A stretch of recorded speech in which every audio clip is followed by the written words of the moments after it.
All right, everybody. Test your sound, test your visuals. We're about to begin. We'll do a little countdown for everybody before we get into the official credits. We'll count down from 111 downward. No, okay, we won't do that. We'll try something a little more reasonable. Get your volume going, get a glass of wine, and or your non-alcoholic beverage of choice. Okay. I think that was the sound for warp speed. Okay. Are we ready to roll, Barbara Ann? Okay. All right, here we go. Welcome, everybody, to Tuesday Night Talks here at the Audain Art Museum in Whistler, British Columbia.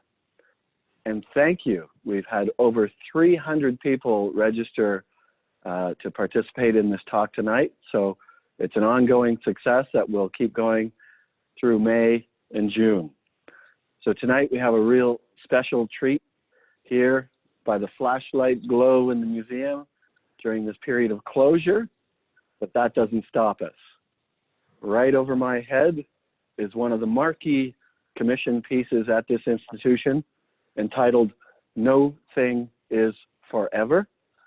And it comes courtesy to the museum from the Audain Foundation. And the creator of this brilliant piece of work is none other than a stalwart on the Vancouver scene since the 1970s, Paul Wong. And Paul joins us live from Vancouver's Chinatown. And we're going to switch to Paul and say, hello, Paul. Hello. Am I live? You are more than live. Okay, because on my frame, I cannot see myself live. I seem to be frozen in the right-hand corner of my little picture. And am I now a big image or a small image? You're bigger than life, Paul, and everybody can see you except for you. So okay, I don't know why don't we begin? Okay. Well, hey, hi, Curtis in Whistler. I'm live here on Kiefer Street in Chinatown.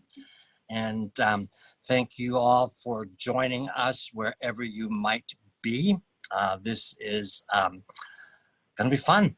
I'm looking forward to sharing about a little about what I do in relationship to neon. That's great, Paul. How about you begin with just a little bit around the process that this piece was commissioned? Yeah, I could sort of say that, you know, I first made a neon piece in 1998, and it was actually for a show at the ICA in London, the Institute of Contemporary Art, called Fortune Cookies. And that was my first chance to actually make a series of neon pieces that were animated, which I don't actually have slides of, but it took me until 2011 again to work in neon, because you know I'm mostly known as a screen-based artist, you know, video, short films, installations, and performances, and I had the opportunity. Can I have the slide up? Right. So in 2011. I had my first commercial gallery show at the Windsor Gallery on South Granville Street. And for that, I created, of course, a series of videos and video installations, photography, but I also created 3 neon pieces. And for me, neon is drawing with light. And this, you'll see this piece called 9 Full Moon Drawings. And you can see a detail on the right of these gestures. Next slide, please. And here you see a clean version of the 9 full moon drawing neon pieces that, and these were based on, next slide, please.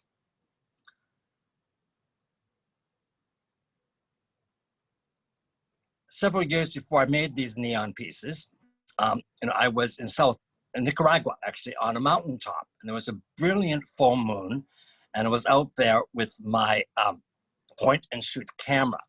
And I started to do tracings, drawings, and writing, using the full moon light. And I guess when I saw these photographs, these 9 different images, I thought, wow, they would be really interesting to be rendered in neon. So that's exactly what I ended up doing in 2011. So these, what I mean by neon for me is drawing with light, and so is photography. And so is filmmaking, because we all need light to create work. Also in that exhibition, next slide, please, was a neon work called Video Art, Video, RGB, the red, the green, and the blue, the primary colors in electronic media that makes the color white. I kind of made this a piece really kind of as a bit of a joke, because as we know, no one buys video art, but I thought I would do a video art piece in neon. And this was done as a small edition, which actually proved to be very popular. So popular that Michael Audain acquired one of the video art videos for his Polygon office. So it sits in the public area, in the elevator vestibule. Anyone who comes and goes, including himself, will see this every day. And I think that is what kind of reminded Michael of me. I think this was the first work of mine that he has ever acquired, to consider commissioning me to make a work for the Audain Museum. So in May of 2015, I was called to his office, and I met with him and his head curator, then Darren Martins, to discuss would I be interested in creating a new neon work for the Audain Art Museum. And I, of course, said yes. And within days, I went up to the museum. Next slide. At that meeting at his office in Vancouver, they presented me with a number of drawings. And this was one of the drawings, because he wanted me to consider making a work for the reception area that would be adjacent to this shad boat. So, I went up to visit the site. And I think what really struck me in my discussions with him and the curator was that the Audain Art Museum had acquired or was given a 200-year lease from the city of Whistler to house the museum, to build the museum. I was also quite taken back that the earliest work in the works that were being considered to be given to the museum was also 200 years old. So there was this kind of interesting thing that there would be this 400-year trajectory, that the opening of the museum in 2016 was right in the middle of all of that. Next slide, please.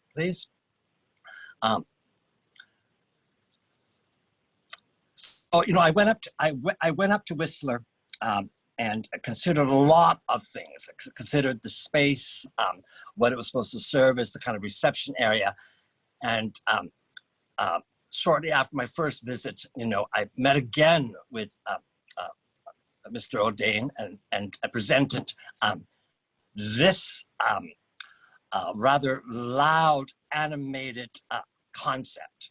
I don't know what I was thinking, but it's got everything in there. It's got the eternity exploding. It's got the in cursive, the alphabet. It's got the hand, the eye, the mouth, the hearing, all blinking on and off at different kinds of intervals. I think within the first meeting and the final work being installed, it was really only a 10-month period. The process of working with Michael Audain, who took a personal interest and was involved in the process from beginning to end, as were the architects and the curators, was really a very smooth process.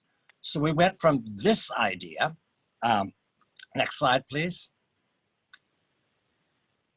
to eventually something that was what you see. But we still retained the idea of the A to Z and the symbol of the eternity. And A to Z is the colonial English alphabet in cursive. And the Chinese character eternity is based on 7 or 8 of the primary brush calligraphy strokes that you would need to construct almost any other Chinese language character. I think in speaking to Michael, one of the things that he wasn't aware of in this digital age is that no one was teaching cursive anymore. That now everything was this, and that soon people would not know how to write cursive, or perhaps even know how to read cursive. And I know that even from my own experience, many of the young people that I work with back even years ago were really shy, and even if they've gone to art school, were really very low self-esteem and were nervous to hand print or hand write because they've already grown up doing this. So the fact that that cursive was going to disappear.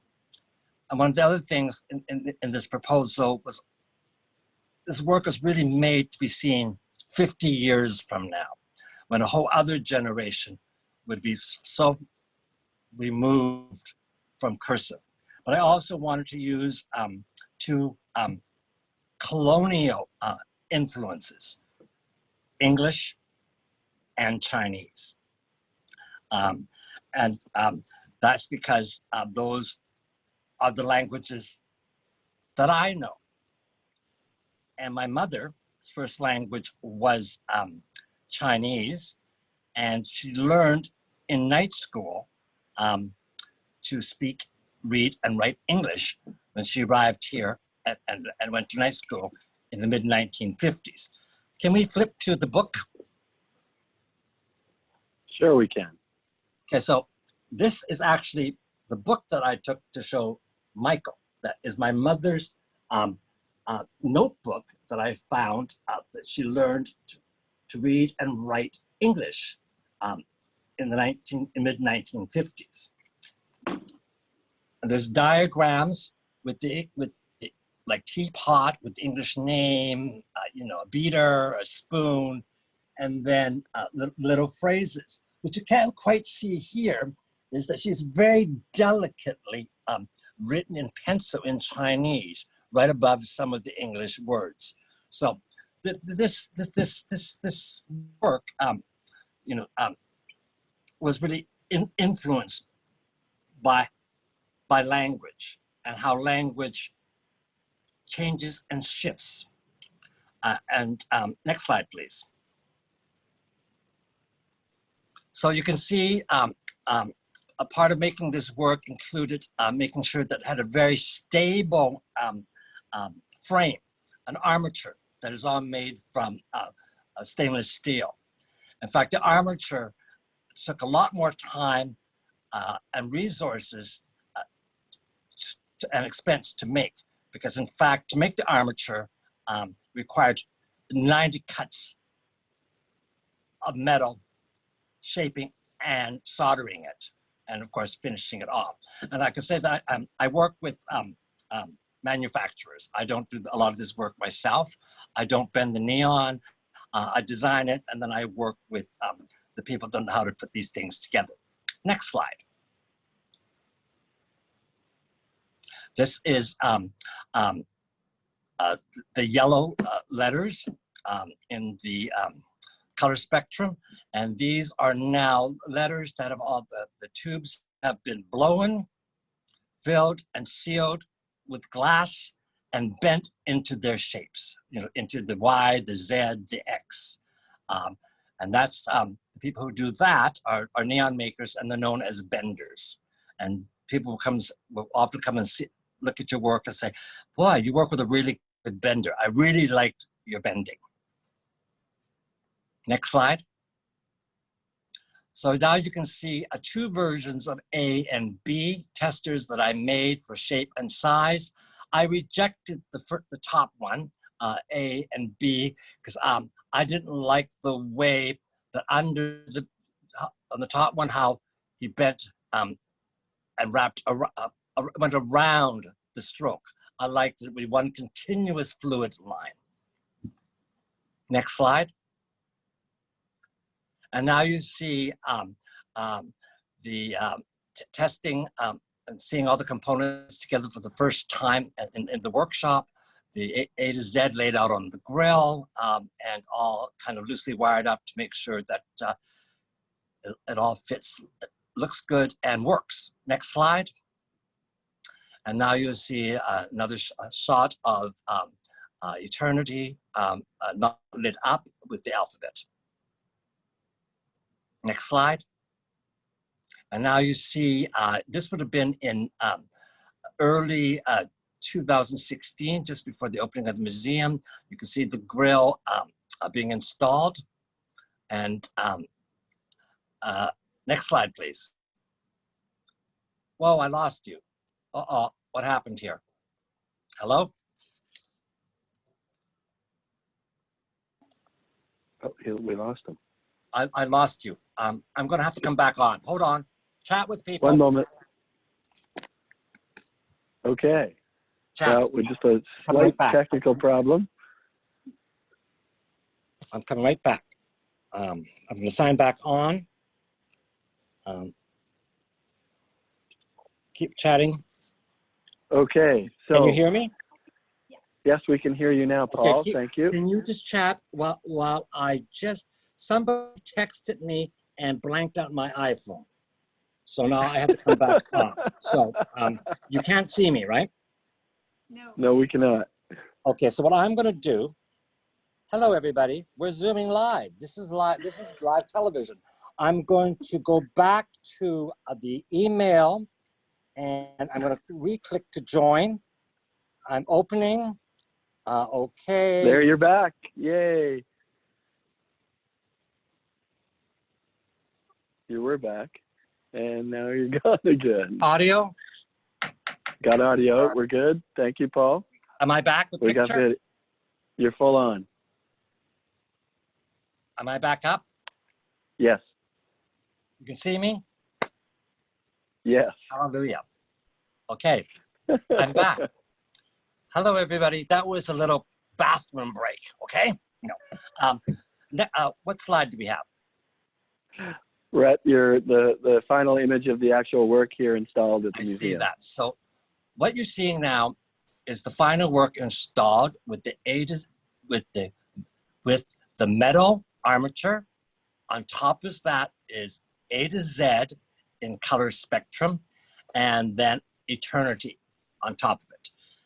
As you saw at the beginning of the program, this is a 3-minute animation where it starts with just the A to Z lit up, then Eternity is turned on top of it, then A to Z is shut off, and then Eternity is shut off, and then the A to Z turns back on.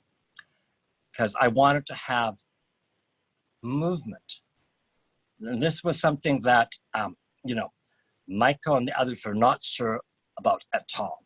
In fact, even the idea of so much color is a bit fearful to a lot of people. So there's a timer in there and there's dimmers. So we can adjust the animation time, and we can also adjust how bright and intense the lighting is. But in the end, everyone loved it just the way it was.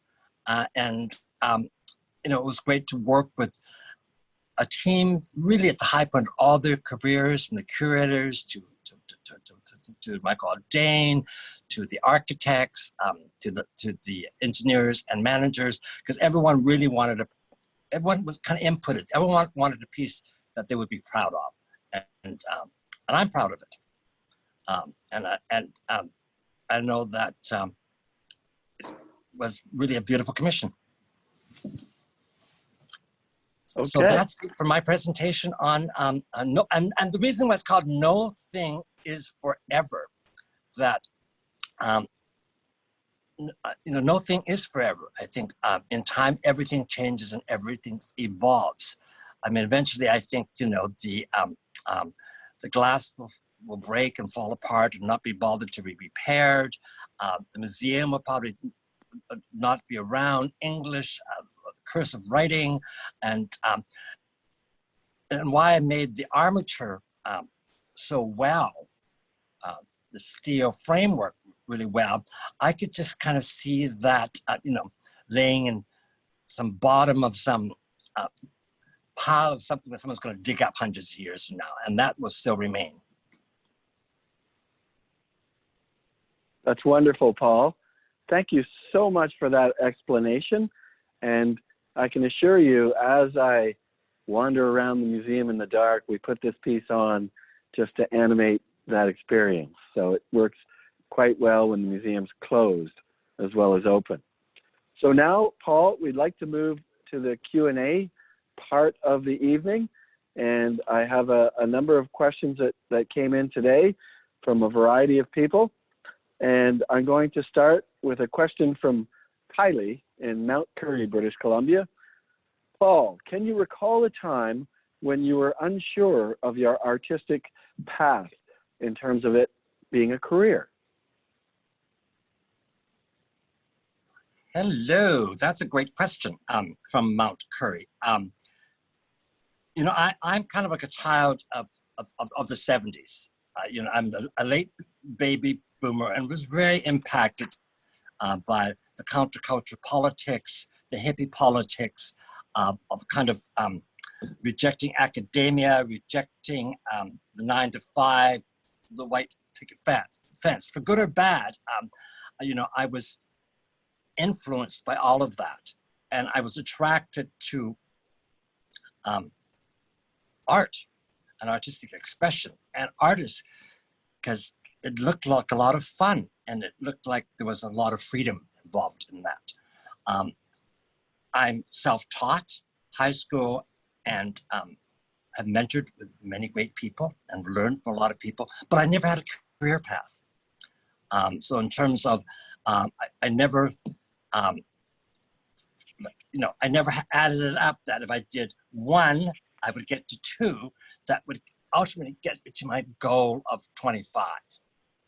So there was never that kind of thing that if I worked long enough, I would get to be, employee of the month, I would get to be assistant manager, I would get to be associate manager. I mean, there was never that kind of, there was never that kind of thing. But somehow, I've gotten here. I think it's very different now. People go to the academies, they go to the trade schools, and it's very much kind of. I guess I always wanted to just kind of play, which meant there's not necessarily a great economic payoff, and to play outside the box of commercial interest. You get to do interesting things. Okay, excellent answer, Paul. Bob from Flint, Michigan asks, what are some of your most important influences over the past 40 years? Ooh.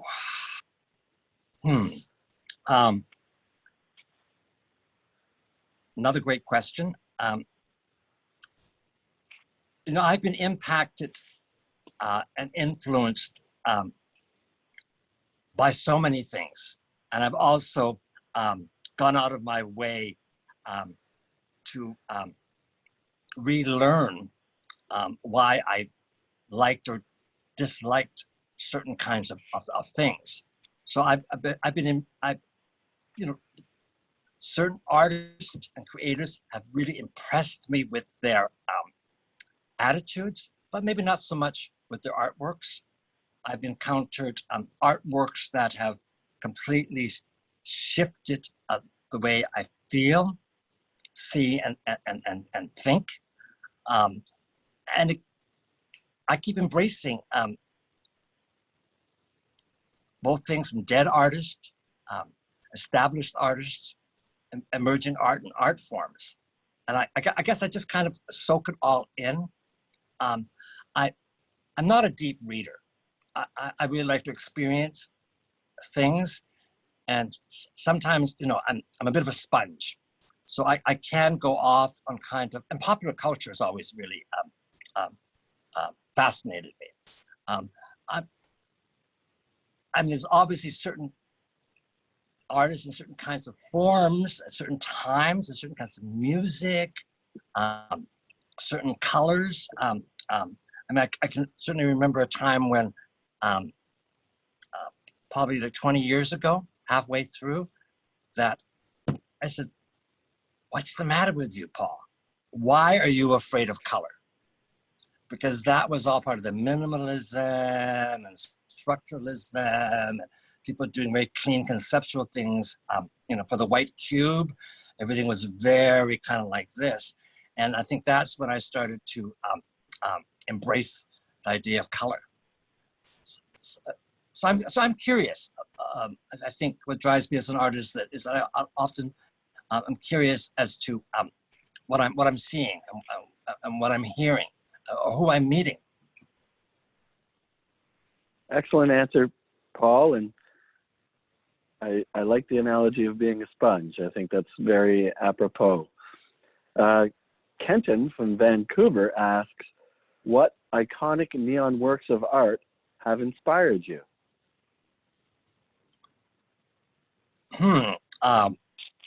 I think you know, I made that first work called Windows 97 in 1998. That was commissioned for the Institute of Contemporary Art for an exhibition called Fortune Cookies, based on the handover of Hong Kong, the reunification of Hong Kong with the rest of China. And I know that work was completely inspired by the dazzling lights of Hong Kong, where it is just neon in your face, just as there used to be neon in the face here in Chinatown and Granville Street and Vancouver. So I think I grew up with seeing, you know, amazing animated, big neon signs. That was part of our everyday existence. And of course, you know, I think in the early 70s, 1973, to be precise, in 74 and 75, I was in New York, and I went to a place called the Neon Gallery in then beginning of Soho, and I encountered, you know, works by people like Bruce Nauman and Dan Flavin. Dan Flavin's very minimalist stuff, very tasteful, very beautiful, very, you know, ethereal, and then of course Nauman's works, which were much more illustrative and narrative. So I think it's in, you know, light. I'm attracted to light. You know, if I see a blinking light or strobe lights or, you know, animated lights, you know, I'm there. Okay. And then Valerie in Vancouver asks, is the Vancouver art scene stuck now that it's so unaffordable for artists to meet, regroup, have studios, share spaces, in comparison to the early Vivo days? Hi, Valerie in Vancouver. Thanks for taking the time to, you know, ask another kind of difficult question. Well, it's not that difficult. No, no, I think a lot about that, actually, because all emerging artists and art forms struggle for validation and support and space. And I'm always amazed, actually, over the last number of years, where I keep encountering young emerging artists, you know, who are working collectively, who are working in all kinds of shared spaces. I mean, their shared spaces these days is, you know, much tighter than what we had when I started out. But I see, you know, a lot of artists not leaving Vancouver and making work. I mean, certainly, what's happening, you know, in the 21st century is digital culture. I mean, so much work. I mean, I spend 2/3 of my time at the studio, you know, in front of a screen, in front of a keyboard, in front of a tablet. People are getting a lot of art forms are using manufacturers like I do. So the idea of having necessarily large spaces or expansive spaces or solo spaces. And I've also always worked collaboratively. So I'm working with musicians, I'm working with coders, I'm working with set people, I'm working with my neon benders, I'm working with my printing labs, I'm working with my framers. They're not all in my studio. So I think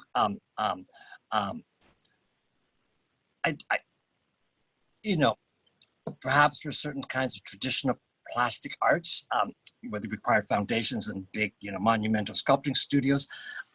But I think I'm always impressed at the ingenuity and the creativity of what artists can do with very little. Excellent response, Paul. And the last question that we're going to field tonight, we sort of anticipated this to a certain extent in our earlier discussion today, but it is an actual question that came in advance, and it's from Steve in Surrey. What's next for Paul Wong? You know, I'm always working on multiple projects. I currently have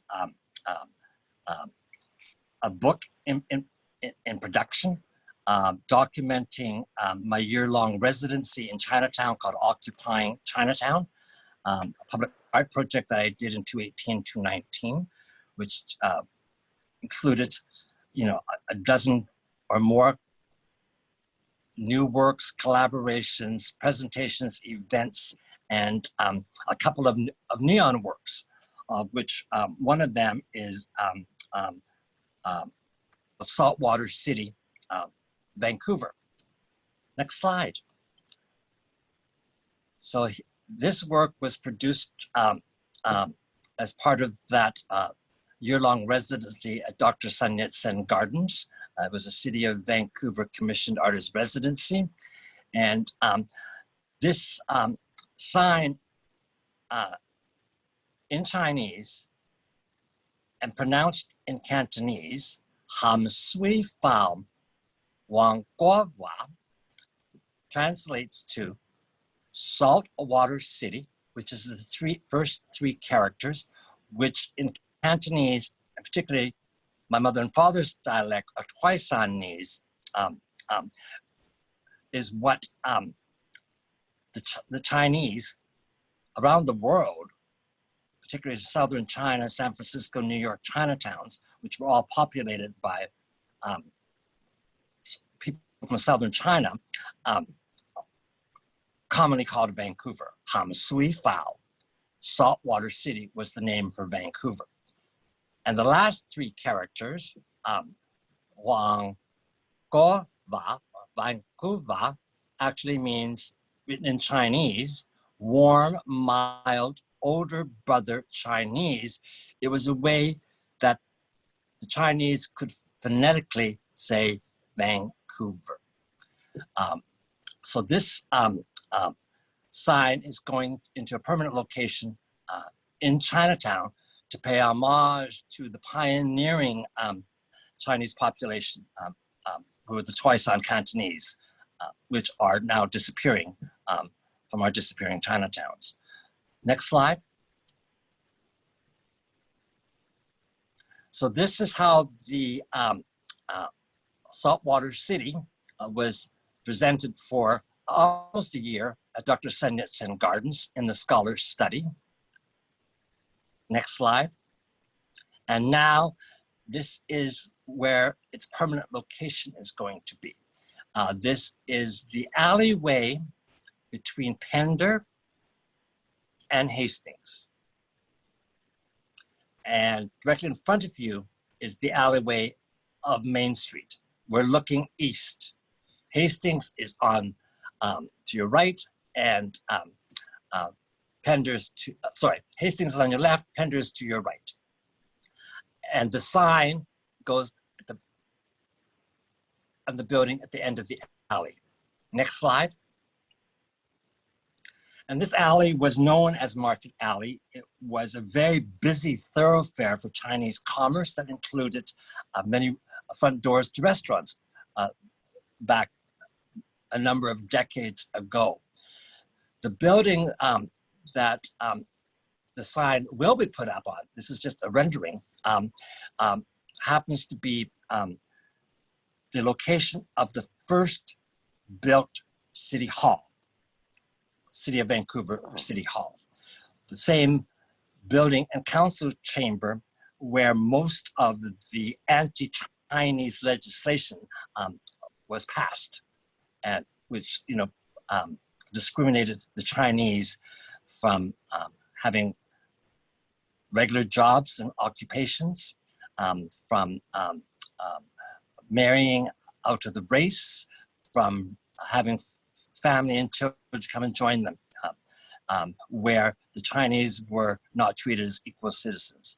So it was a way to kind of claim that space and to also light up that alleyway, or that T alleyway, which used to be like, until even now, a very important conduit between Hastings Street and Pender Street. Unfortunately, it was supposed to finally get installed on March the 17th, but because of the lockdown, the installation was canceled. So hopefully in the coming months, Saltwater City, Vancouver, Hamsuifa, Wangova will be installed. Thank you so much, Paul. That's just a brilliant way to underline a very key aspect of art in Canada, and particularly to the Lower Mainland. It's that tension of cultural difference. And that is also true of the work behind me. No thing is forever. And we're so privileged to be able to talk to you tonight, Paul, from here in Cressey Hall in this brilliant Patcow design building. And I want to thank the Audain Art Museum team, more specifically our producer and director, Justine Nickel, our quality control person, Erica Chan, in addition to our founder, Michael Audain and Yoshi Kurosawa, all of our trustees, our members, and you, the viewers. This series, TNT, has been gaining popularity over the past few weeks. It was featured on CBC Radio last week and in a number of online publications. And if you want to go to revisit any of these videos, go to audainartmuseum.com/TNT. And just a little indicator of what we'll be doing next week on May 19th at 8 p.m. Pacific. We'll be talking with Halakton and another commission piece, and I'll be outside next week looking at the big flood. Thank you, everyone. And Curtis, thank you again, Paul. That was brilliant. Thanks everyone for zooming in with us, and I look forward to when we can all gather again and kiss and hug and dance together and explore making and appreciating art. As do I, Paul. Take care. Thanks for having me. Bye, everyone.